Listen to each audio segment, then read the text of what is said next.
সবাই উপস্থিত রয়েছেন আমাদের প্রাক্তন সাংসদ ইস্ট কনস্টিটিউয়েন্সি শ্রী রেবতী ত্রিপুরা মহোদয়। আমি যখন এখানে ঢুকছিলাম উনি তখন ভাষণ দিচ্ছিলেন এবং অনেক ইম্পর্টেন্ট কথা উনি আপনাদের সামনে রেখেছেন। উনি যখন সংসদ ছিলেন, আমি নিজেও রাজ্যসভার সংসদ ছিলাম, আমি দেখেছি যখন সংসদ হিসাবে যা যা দায়িত্ব দরকার একজন সংসদের সেই কাজ উনি ওখানে কিন্তু করেছেন। আজকে আমাদের মাঝে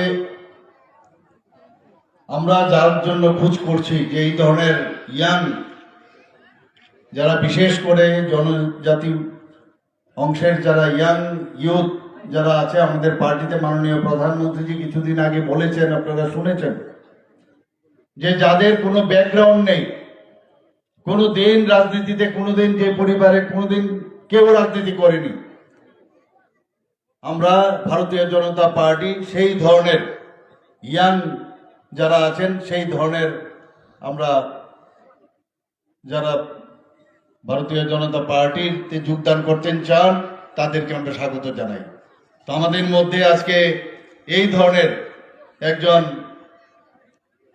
একনিষ্ঠ কার্যকর্তা এবং আমাদের এই জনজাতিদের হয়ে যেভাবে কাজ করছেন, জনজাতিদের উন্নয়নের কথা ভাবছেন, আমাদের ইউথ লিডার, ভারত ত্রিপুরা প্রদেশ বিজেপির সম্মানিত সাধারণ সম্পাদক শ্রী বিপিন দেববর্মা মহোদয়, উনিও ওনার বক্তব্য রেখেছেন।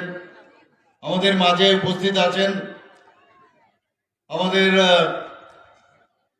যে বিধানসভা, সেই বিধানসভার মাননীয় বিধায়ক শ্রী প্রমোদ রিয়াং মহোদয়, এখানে উপস্থিত আছেন আরেকজন বিধায়ক রাজনগর কেন্দ্রের শ্রীমতী স্বপ্না মজুমদার মহোদয়, এখানে যিনি ডিস্ট্রিক্ট প্রেসিডেন্ট এই জেলার উপস্থিত শ্রী দীপায়ন চৌধুরী, এবং যার উদ্যোগে এবং যার চেষ্টায় আজকের এই এত বড় বিশাল জনসমাবেশ, আমাদের অত্যন্ত প্রিয় ভাজন আমার এবং আমাদের পার্টির এমডিসি শ্রী সঞ্জিত রিয়াং মহোদয়, তাছাড়া এখানে উপস্থিত আছেন যার সভাপতিত্বে আজকের এই সভা অনুষ্ঠিত হচ্ছে, এই জুলাইবাড়ি মণ্ডলের সভাপতি শ্রী সুজিত দত্ত মহোদয়, এখানে উপস্থিত আছেন বিএসসির চেয়ারম্যান শ্রী অশোক মহোদয়,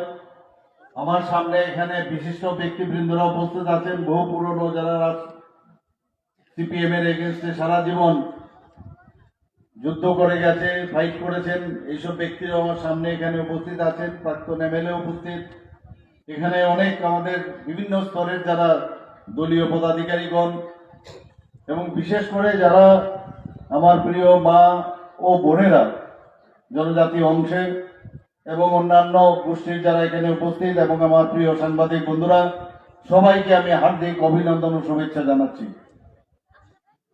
আমরা আজকে এখানে কেন এলাম? একবার প্রশ্ন করবেন, কিসের তাগিদে আপনারা এসেছেন? জোর করে তো আপনাদেরকে বলা হয়নি এখানে আসার জন্য, একটা কিছু জানার জন্য, আগামী দিন এই রাজ্য কিভাবে চলবে, এই দেশ কিভাবে চলবে, কারা আপনাদেরকে সেই পথ দেখাবে, তাদের কথাই তো শুনতে এসেছেন। আজকে আমরা যখন দেখি এখন সমস্ত জায়গায়, যেই জায়গায় যাই, সমস্ত জায়গায় বিশেষ করে আমাদের মহিলা, মেয়েরা, মায়েরা, তাদের উপস্থিতি আজকাল বেশি দেখছি আমি, বিশেষ করে জনজাতি অঞ্চলে। আমি ওনাদের জন্য আমার তরফ থেকে, আমার ব্যক্তিগত তরফ থেকে আপনাদেরকে নমন করছি এবং আপনাদেরকে আমি ধন্যবাদ দিচ্ছি যে আপনারা এখন বুঝতে পারছেন যে জনজাতিদের উন্নয়নের জন্য কে কাজ করছে। মাননীয় প্রধানমন্ত্রীজি জনজাতিদের জন্য যেভাবে চিন্তা ভাবনা করছেন, সেটা কিন্তু আজকে মুখে না, এতদিন ধরে আমরা দেখেছি খালি মুখে অষ্টরম্ভা, কাজের বেলায় কিছুই না, এগুলো আমরা দেখেছি। আমরা সবাই জানি যে রিয়াং যে শরণার্থী 23 বছর ধরে যাদের জন্য কেউ চিন্তা করেনি, সেই রিয়াং ভাই বোন তাদের অবর্ণনীয় যে ওদের জীবন কষ্ট। 23 বছর, ভাবুন একবার, 2 দিন 3 দিনই থাকা যায় না ঠিকভাবে। সেই মিজোরাম থেকে ব্রু রিয়াং শরণার্থীরা আমাদের এই ত্রিপুরাতে এসেছে। আমাদের সরকার আসার পর মাননীয় প্রধানমন্ত্রীজি এবং আমাদের যশস্বী যিনি গৃহমন্ত্রীজি এবং আমাদের ত্রিপুরা সরকার এবং মিজোরাম সরকারের সাথে আমাদের একটা মৌ হয়, তাদেরকে পুনর্বাসনের ব্যবস্থা করা হয়েছে। মাত্র 500 কোটি টাকা প্রথমে কথা হয়েছিল, তাদেরকে প্যাকেজ দেওয়া হবে, তাদের জন্য ফিক্সড ডিপোজিট রাখা হবে, তাদের জন্য লেখাপড়া স্কুল ইত্যাদি ব্যবস্থা করা হবে, তাদের ভোটার আই কার্ড দেওয়া হবে, সেখানে তাদের বাড়ি বানিয়ে দেওয়া হবে।